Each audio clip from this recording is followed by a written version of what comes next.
I'm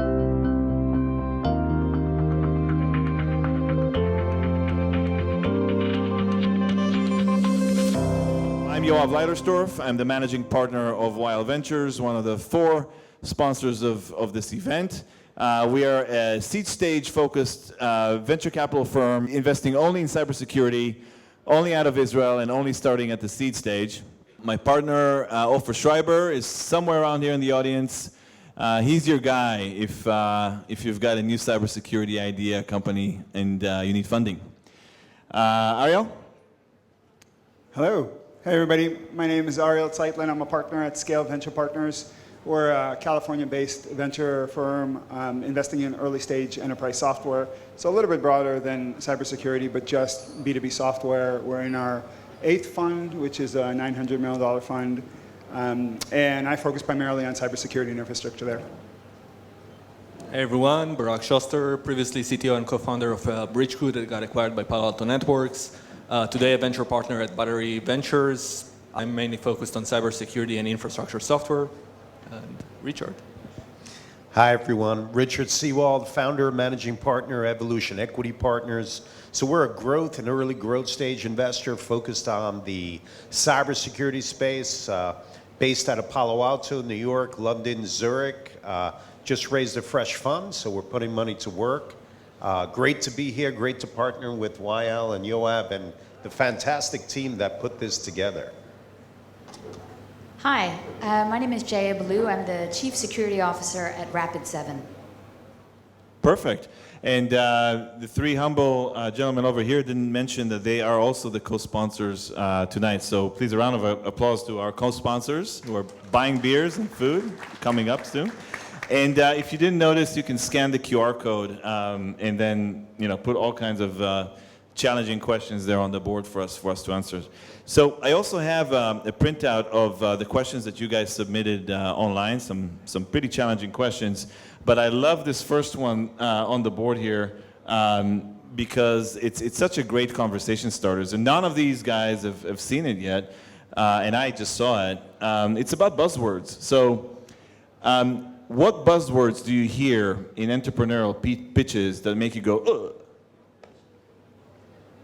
Overhyped buzzwords you don't like. I mean, the funny thing is, last year it was AI, and this year it's Gen AI, but that's probably one of the most overused and words that don't actually have a specific meaning, that people associate a specific meaning to it. So whenever I hear that, I go, okay, well, tell me what you're actually doing.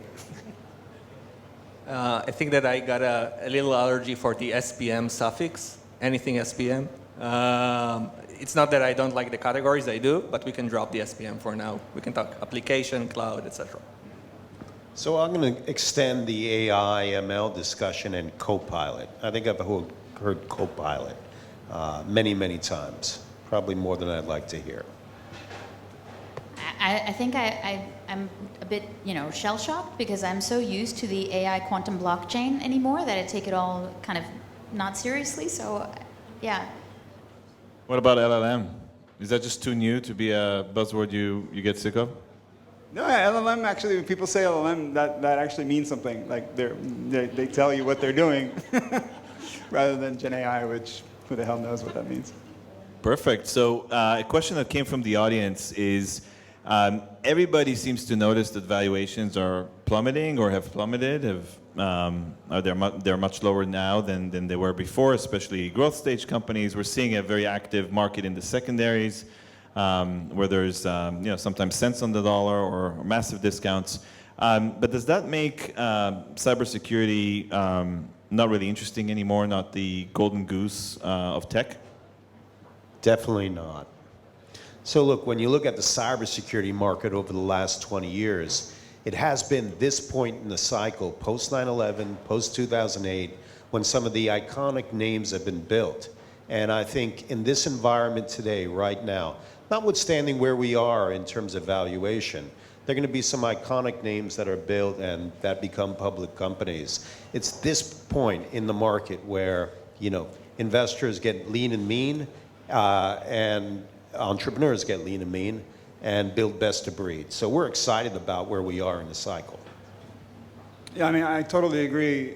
From a broad investing standpoint, this is a fantastic time to be investing, and the fact that valuations are coming back to where they've been historically. I mean, we're still above the historical median when it comes to multiples in the public markets. That's a great thing for investing broadly. Security, I think it's still a great place to invest for all the reasons that Richard mentioned, but I think this is just a healthy thing to be happening in the market because it was not a very healthy environment in the past, if you ask me.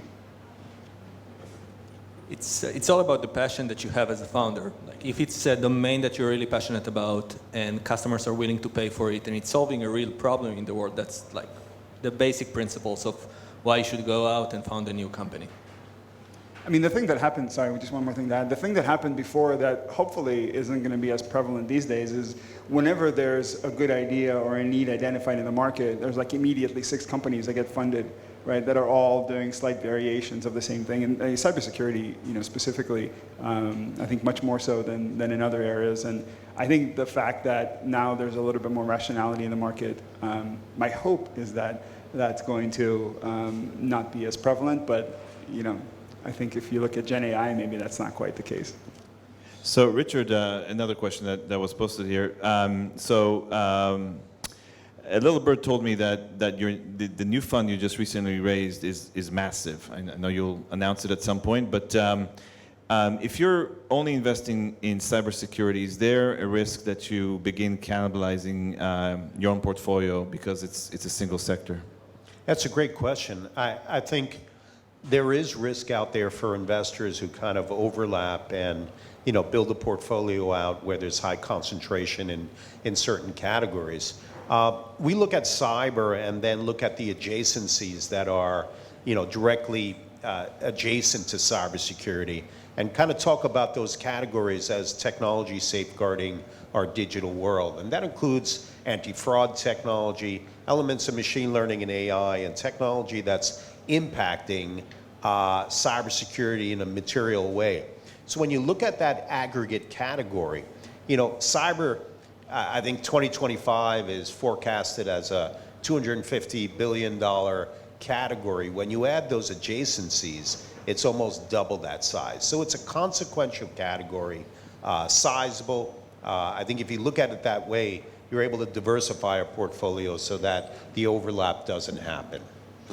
There was a really cool question up there. What's the worst pitch that you've ever gotten for investment? Can you recall? Anybody recall? Yeah, I think it's when I pitched to you my first startup idea. Yeah, let's tell the audience the story. I think it's a... Oh my. I think it was 4 years ago, I came to Yoav together with my co-founders, Idan Tendler and Guy Eisenkot, and we pitched this idea of being a services company, doing cybersecurity services for the cloud, which was kind of new back then. And Yoav told us, look, you're smart people, do anything except that. We didn't listen in the beginning, but that was like a model for discovering what is the actual pains that people have when operating in the cloud.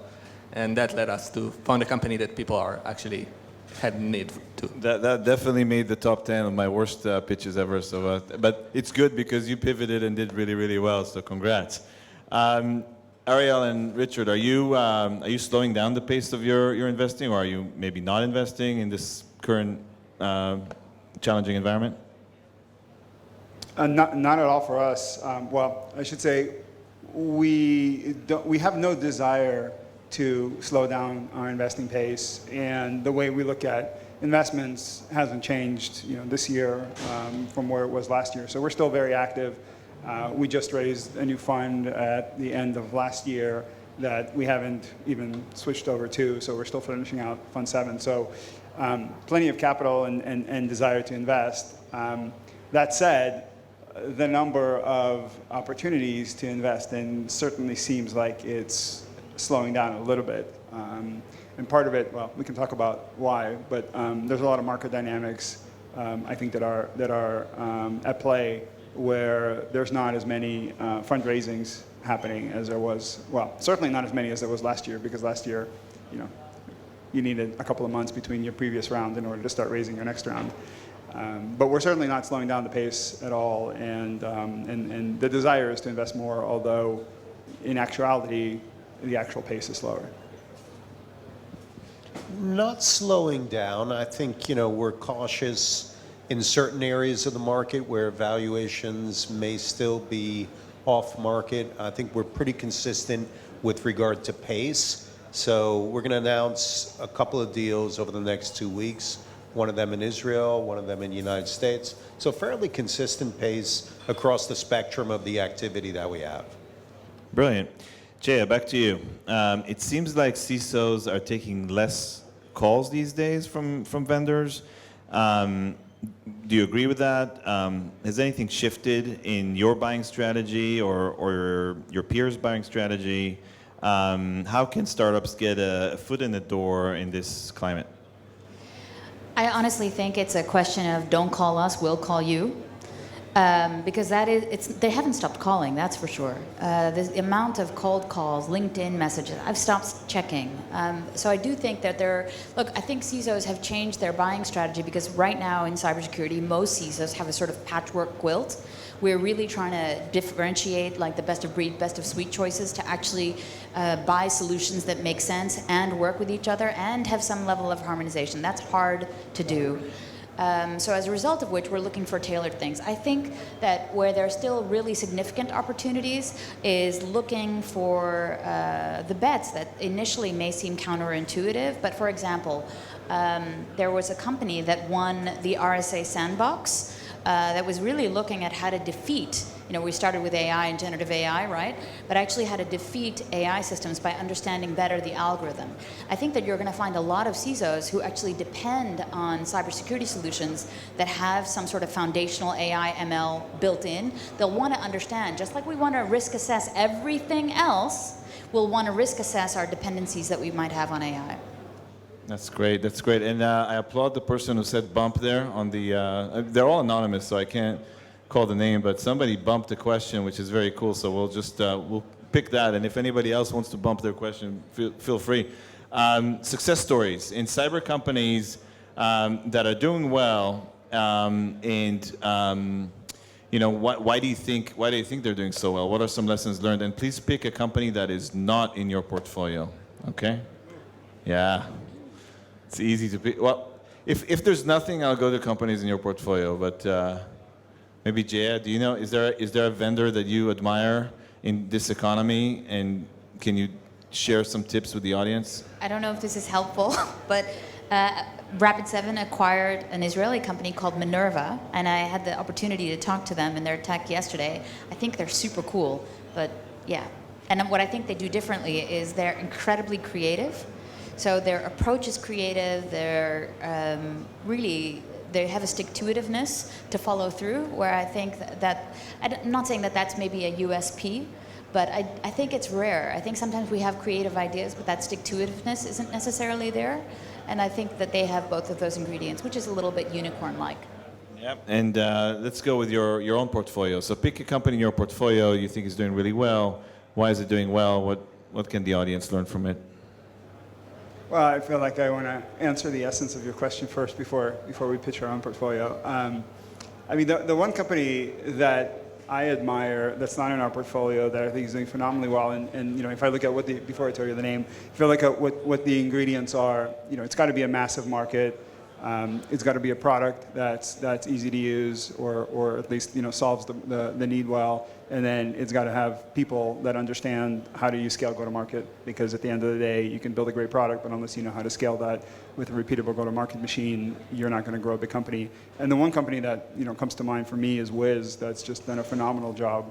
The market is enormous, right? Cloud security, and I think they're just early in adoption there. And they've, from everyone I talk to who's actually implemented, they're like, this is by far, one of the better products. And sorry, I know this is. You told me, not in our portfolio, so I can't pick yours either. But yeah, they seem to be doing amazingly well.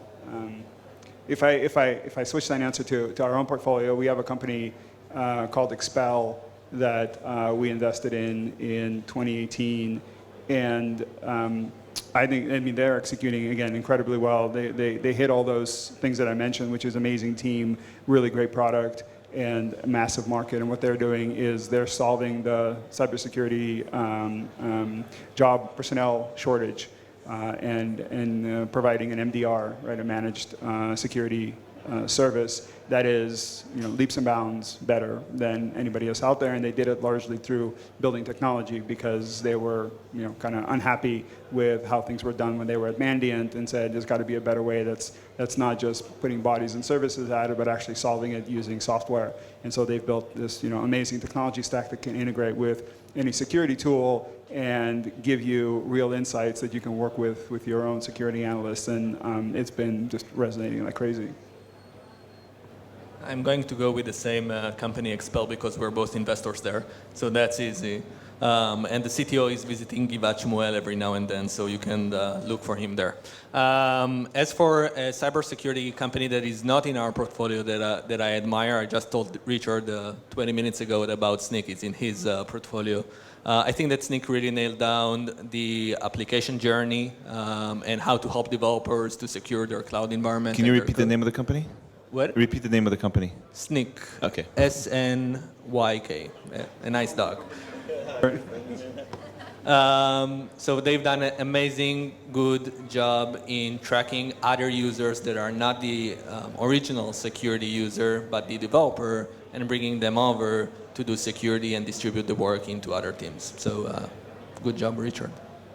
Snyk did a great job, but I think when you look at companies, particularly in the growth stage today, there's an opportunity to consolidate around, companies that are complementary and be able to upsell and cross-sell them into an installed base. And I think the companies that actually recognize complementary products, and I mean complementary from a microeconomics 101 standpoint, the ability to understand complementary products, upsell them and cross-sell them into a frictionless go-to-market process. I think success in those types of businesses that leverage that upsell, cross-sell dynamic in this market, extremely important. And then I would say for growth stage businesses that are kind of balancing growth and then profitability, that sweet spot, that kind of Goldilocks zone of not too hot, not too cold, moving towards profitability, but still focusing on growth. Important art and science to be able to master. The winners in this part of the cycle will be able to master that Goldilocks zone of moving towards profitability while still maintaining growth. So the companies in the portfolio, Snyk does a great job, Security Scorecard, Quantexa, all of those are examples of companies that have managed that Goldilocks zone. Wonderful. So we're going to start with Jaya for this one, and then maybe go this way. So ever since generative AI became a topic, OpenAI and ChatGPT and everything that's caused around the world, you must have thought about it in the context of your own work, whether you're a CISO or an investor. You're looking at vendors, you're looking at pitches, you're thinking about it. What has been the effect of that on your work?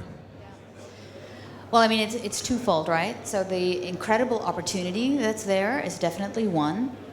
So how can we use it for our own purposes? But at the same time, there's a little bit of reluctance to provide data that we would actually need to populate such an instance from a corporate perspective. So as a CISO, you have this like really tenuous line. Luckily, we have an amazing generative AI expert at Rapid7 who's got a team that's excellent. So that opportunity thing, I'm not worried about that. But from a corporate perspective, we actually have issued a policy that until we know better exactly where our data goes, we've urged the company not to use ChatGPT. So we have a strict policy around please do not use this because we have no clue where our data is landing. And I find that this is unfortunately the role that most CISOs will have to play. So rather than fully embrace the potential, we are partially ruled by fear of the unknown. I echo the same. Privacy, code development, and content development. So content development has gotten materially easier with the utilization of ChatGPT. So you've seen sort of, a difference in content that has been produced. Content from a marketing standpoint, but also content from a phishing standpoint. And that just, creates a greater opportunity for adversaries to point attacks in ways that are indecipherable, or at least indecipherable vis-a-vis what we've seen in the past. Any of you guys want to comment on how ChatGPT has affected the way you look at companies, or any thoughts on that? I think the genie's already left the bottle when it comes to usage of ChatGPT. Most of the companies in our portfolio say that they have various parts of the organization that are using it actively, whether it's for email